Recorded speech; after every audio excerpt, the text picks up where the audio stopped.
റോസക്കുട്ടി മരിച്ച പിന്നെ ആനിമോൾ ഇത്രയും നാളെ ഇവിടെ നിന്നു. ഇനിയിപ്പോ അവളുടെ പഠിപ്പിനൊക്കെ സിംഗപ്പൂർ കൊണ്ടുപോകുന്നത് നല്ലതെന്ന് തോന്നി. എന്താച്ചോ? ജനിച്ച നാടും ചുറ്റുപാടുകളും ഒക്കെ മറക്കാതിരിക്കുക. കർത്താവ് തന്നെ അനുഗ്രഹിക്കൂടോ. അവള് വരികില്ല എന്നാ പറയുന്നത്. ആ ബെന്നിയെ കൂടെ കൊണ്ടുപോകണമെന്നാ കടമ്പെടുത്തും.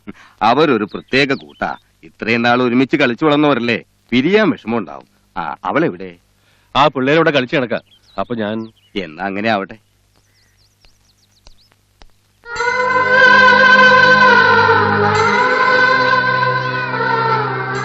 അനുമോളെ വാ, നമുക്ക് പോവാം.